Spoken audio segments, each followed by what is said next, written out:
नमस्कार साथियों, आप सभी को स्ट्राइट साइंस क्लास में तहे दिल से स्वागत करता हूं। और आज हम देखने वाले हैं कक्षा 10 का पॉलिटी चैप्टर नंबर 3 और चैप्टर का नाम है लोकतंत्र, प्रतिस्पर्धा और क्या जी, जनसंघर्ष। ये पार्ट 2 वीडियो होगा। तो चलिए, आज का टॉपिक है बिहार में छात्र आंदोलन। ये ऑब्जेक्टिव के लिए भी इम्पोर्टेंट है और सब्जेक्टिव के लिए भी इम्पोर्टेंट है।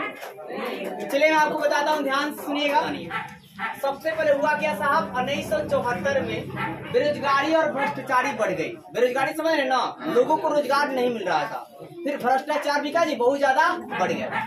अब हुआ तो क्या, उसके बाद छात्रों ने आंदोलन करना शुरू किया और अपने साथ किनको नेता बनाया, तो जयप्रकाश नारायण को। अपना नेता किनको बनाया जी, जयप्रकाश नारायण। तो पहली बात मैंने आपको क्या समझाया कि आपके बिहार में 1974 में आपका हुआ क्या कि बहुत ज्यादा भ्रष्टाचारी बढ़ गया और साथ ही क्या जी, बेरोजगारी भी चरम सीमा पर पहुंच गई।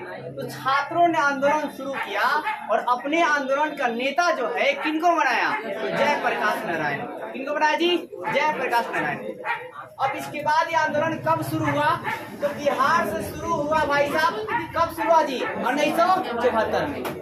और ये आंदोलन इतना ज्यादा फैल गया भाई साहब कि ये सारे मतलब बिहार के मैक्सिमम छात्र जो है और अन्य राज्यों के भी छात्र जो है दिल्ली पहुंच गए। कहाँ पहुंच गए, दिल्ली। और जाकर संसद में उन्होंने आंदोलन किया। संसद मार्च कहने का मतलब संसद में जाकर क्या किया जी, आंदोलन किया। कब किया था, 1975। उसके बाद हाई कोर्ट ने, सुनिएगा ध्यान से, उसके बाद हाई कोर्ट ने इंदिरा गांधी को अवैध, आपका है क्या, अवैध सरकार घोषित कर दिया। बोला क्या, इंदिरा गांधी जो जीती हुई है ना, वो आपका अलीगल तरीके से जीती हुई है, उनका जितना उचित नहीं था।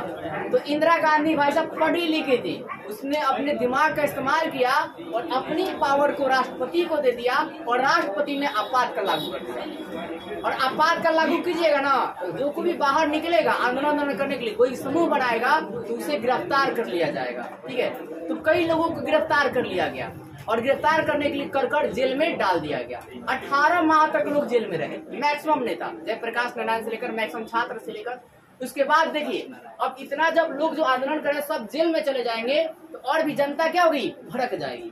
और जब जनता भड़क जाएगी तो उसके बाद हुआ क्या साहब कि मतलब चुनाव हुआ, और चुनाव हुआ तो बहुत ही बुरी तरह से इंदिरा गांधी हार जाती है। मतलब कांग्रेस जो है, पहली बार जो है कांग्रेस बहुत बुरी तरह से क्या पराजित हो जाता है। तो वही कहानी यहाँ पर है, लिखा हुआ, ध्यान सुनिए। हमने क्या बताया आपको, 1974 में बेरोजगारी और भ्रष्टाचार क्या जी, बहुत ज्यादा बढ़ गया था, यह चरम सीमा पर पहुंच गया था। उसके बाद हुआ क्या कि छात्रों ने और जयप्रकाश नारायण ने मिलकर बिहार से एक आंदोलन शुरू किया।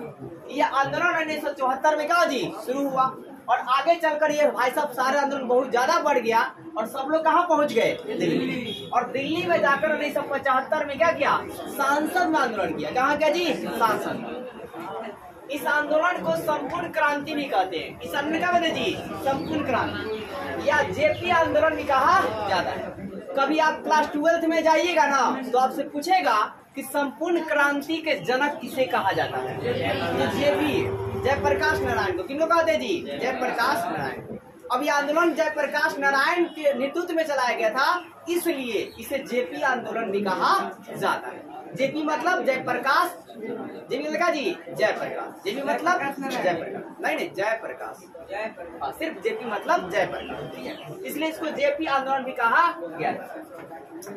अब देखिए इसका रिजल्ट क्या निकला, इस आंदोलन का रिजल्ट क्या निकला कि इस आंदोलन में कांग्रेस जो है 1977 में पहली बार का जी बहुत बुरी तरह से क्या हुई, हार गई। अब आगे सुनिए, उसके बाद क्या हुआ देखिए। तो आपका है क्या कि जो मतलब क्या बोलते हैं, जो सुप्रीम कोर्ट था वो बोलता है कि इंदिरा गांधी जो है वो गलत तरीके से जीती है। ठीक है, वो क्या जी, गलत तरीके से जीती है और इंदिरा गांधी के सरकार को असंवैधानिक सरकार का जी घोषित कर दिया। मतलब वो संविधान के तरीके से वो नहीं जीती है। इसके बाद भी इंदिरा गांधी भाई साहब पढ़ी लिखी थी। इंदिरा गांधी का जी पढ़ी लिखी, अपने पावर की ताकत जो है राष्ट्रपति को दी। और राष्ट्रपति ने क्या किया, ध्यान दीजिए, राष्ट्रपति ने क्या किया, पूरे देश में, सिर्फ बिहार राज्य में नहीं, सिर्फ दिल्ली राज्य में नहीं, पूरे देश में क्या किया, आपातकाल लागू। तो ये भी आपसे पूछा जाएगा कि इंदिरा गांधी ने आपका आपातकाल कब लागू करवाया। तो आपातकाल कब लगा जी, 25 जून 1925, सॉरी 1900 क्या जी 75 को। 25 जून 1975 को लागू किया। आपसे पूछा जाएगा पूरे देश में आपातकाल कब लगा था? 1975 को, 25 जून 1975। और देखिए आपातकाल का मतलब क्या? इमरजेंसी। अगर आपको इमरजेंसी है तभी बाहर निकलिए।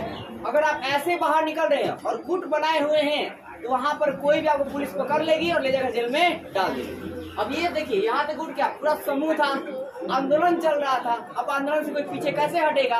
तो बहुत सारे लोगों ने क्या किया कि यहाँ पर साहब देखिए बहुत सारे लोगों ने क्या किया कि आंदोलन में लोग थे ना, तो सभी नेताओं को पुलिस ने क्या कर दिया? पकड़ लिया और जेल में क्या जी?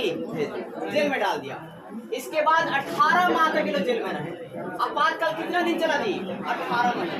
कितना दिन चला था जी? 18 महीने। इसके बाद ये आपातकाल खत्म किया गया। कब खत्म हुआ? 1977। कब खत्म हुआ? 1977। उसके बाद देखिए जनता पूरी तरह से भड़क चुकी थी, ठीक है। क्योंकि देखो एक तो हमने आंदोलन चलाया अपने इंसाफ के लिए, फिर हमें इंसाफ भी नहीं मिल रहा था, ठीक है। उसके बाद भाई सब क्या हुआ जी? उसके बाद जेल में भी हमने भर दिया, तो जनता क्या हुआ? पूरा कांग्रेस के प्रति भड़क गई। और जो इलेक्शन चुनाव हुआ, सुनिएगा ध्यान से, तो 1977 में जनता पार्टी का पहले गठन हुआ। जब ये लोग बाहर आए ना, जयप्रकाश नारायण जब बाहर आए तो कौन पार्टी बनाए? जनता पार्टी। क्या जी? जेपी, ठीक है। जनता पार्टी बनाए। फिर चुनाव हुआ, 542 सीट में से कितना सीट मिला इन्हें? 300। कितना मिला जी? फिर आपका हुआ क्या साहब? देखो फिर से आपका हुआ कि मतलब सरकार में गड़बड़ी जो है आने लगी, फिर से आंदोलन वगैरह चलने लगी। पुनः आपका 1980 में जो है इंदिरा गांधी का जी प्रधानमंत्री बन गया। तो ये आपका थी कहानी, आपका सुनिए। तो बिहार में छात्र आंदोलन आएगा तो आप मोटा मोटी बात क्या लिखेंगे कि सबसे पहले आपका सुनिएगा जरा ध्यान से कि बात करते हैं साहब 1974 में क्या जी? बेरोजगारी और भुखमरी क्या जी अपने चरम सीमा पर पहुंच गए। तो बिहार के छात्रों ने और जयप्रकाश नारायण ने मिलकर एक आंदोलन किया जिसे क्या जी बिहार में छात्र आंदोलन कहा जाता है। यह आंदोलन बिहार से शुरू हुई और दिल्ली तक पहुंच गई। कहाँ पहुंच गई जी? दिल्ली तक। और दिल्ली में 1975 में क्या जी भयंकर आपका मार्च हुआ। उसके बाद भाई 1977 में क्या जी इस आंदोलन का परिणाम यह निकला कि इंदिरा गांधी की जो सरकार हो गया जी हार गई। क्या हुआ? हार गया। यही बात आप लिखेंगे, 2 मार्क्स आपको आसानी से मिल जाएंगे। इसके बाद आप एक और टॉपिक क्या रखेगा? दलित पैथर्स। तो ये दलित पैथर्स क्या है साहब? तो आप सब नाम सुनेंगे दलित लोग, तो आपका आएगा कि श्रमिक जो मतलब बहुत निम्न कास्ट होते हैं। तो दलित की सुनिए, यह पैथर्स मतलब आंदोलन ही है। तो दलित आंदोलन या दलित पैथर्स जो है 1972 में चलाया गया। कब चलाया गया जी? 1972। कहाँ के लोग चलाया? महाराष्ट्र के शिक्षित युवाओं ने। किसने चला जी? महाराष्ट्र के शिक्षित युवाओं ने। इसलिए कहा जाता है कि हर किसी को पढ़ना चाहिए, हर किसी को अच्छे से एजुकेशन लेना चाहिए। देखिए पहले के दलित नेता कहते थे पढ़ो, और आज के दलित नेता कहते हैं लड़ो। लड़िएगा तो इंसाफ नहीं मिलेगा, पढ़िएगा तो मिल जाएगा। ऑटोमेटिक लोग देंगे आपको इंसाफ, ठीक है। ये है एजुकेशन की पावर। बड़े बड़े तोप भी ना मतलब आप कहेंगे, देखिए अगर मान के चलिए कि आप दरोगा की कुर्सी को अगर आप सीएम हैं तो छीन सकते हैं, लेकिन अगर आप आईएएस की कुर्सी को नहीं छीन सकते। इतनी आपके पास ताकत है ही नहीं छीन पाइएगा, समझ गए। तो आप उसे समझा सकते हैं, दरोगा को आप झाड़ सकते हैं, समझ गए। एसपी को आप झाड़ सकते हैं, बड़े बड़े डीएम को नहीं झाड़ सकते। बड़े मतलब सीएम होने के बावजूद भी आप नहीं झाड़ सकते, क्योंकि वो अलग से क्रैक करके बंदा खोजा पूरा मतलब अपने देश में वो निकाला हुआ, उसके बाद उसकी रैंक हुई है। एजुकेशन को कोई हराना जो है ना मुश्किल है, नामुमकिन है। क्योंकि आपको पता है कि मतलब जो भी सरकार है, जो भी राज्य सरकार हो चाहे केंद्र सरकार हो, वो किसी भी अधिकारी के बिना आगे ही नहीं बढ़ सकती। उनकी 2 दिन में सरकार गिर जाएगी जिस दिन उन्होंने चाह दिया।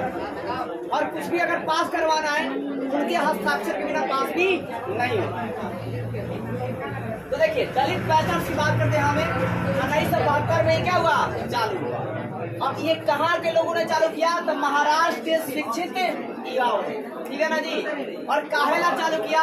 तो दलितों पर जो जुल्म हो रहा था ना साहब, उस जुल्म को कम करने के लिए, उस जुल्म को नहीं करने के लिए, इसलिए दलितों को भाई साहब और भी आरक्षण दिया गया। उम्मीद करता हूँ वीडियो अच्छी लगी और वीडियो को लाइक कीजिए और चैनल सब्सक्राइब कीजिए ज्यादा से।